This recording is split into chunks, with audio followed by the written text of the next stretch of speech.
addition, there are toilet facilities on the lower deck, including those for mobility-impaired passengers. We also have fully equipped bars selling a variety of refreshments. Thank you for choosing to travel with us, and have an enjoyable cruise.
Graceful footbridges on either side. This is a quick way to cross the river, with great views as you walk across.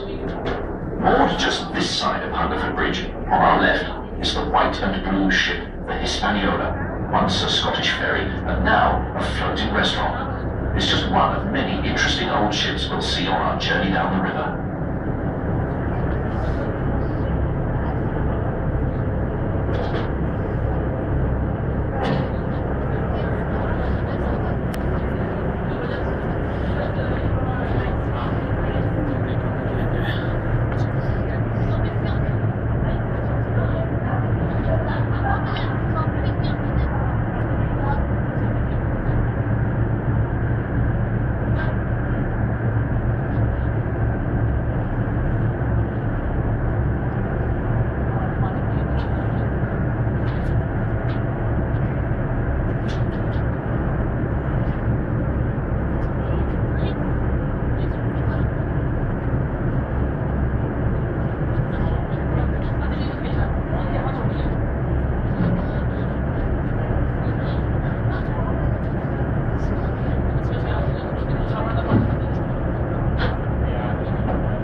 The large building on our right now is the Royal Festival Hall. It's one of London's main concert venues, and inside, as well as a vast concert hall, there are exhibitions, shops, and cafes.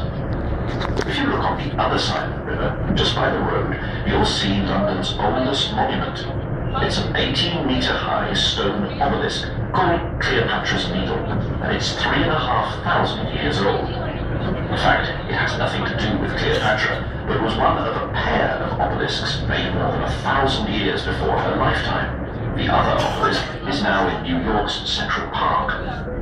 Cleopatra's Needle was presented to Britain in 1819 by the Turkish Viceroy of Egypt, and today it seems rather forlorn, sandwiched between the Rhone and the river, thousands of miles from its homeland.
To our left now, just by the Embankment Road, there's a small arch guarded by a pair of silver dragons, or griffins. This marks the start of the City, the old centre of London, and today its financial district. According to tradition, any king or queen wanting to enter the city would first have to stop here and get permission from the Lord Mayor of London. On the other side of the river is a large building with a central tower. If you look at the windows in the tower, they spell out OXO, OXO. This was a cunning trick to get round a ban on advertising. The company that owned the building wasn't allowed to advertise its product, OXO, so instead they simply designed the windows in the tower to spell out its name. Back on the other side of the river is a white building with a steep roof and a black spire coming out the top. This once housed the City of London School, which began in 1442 when a businessman left money in his will to educate 4 boys from the city. Even today, the school has scholars funded by the original bequest.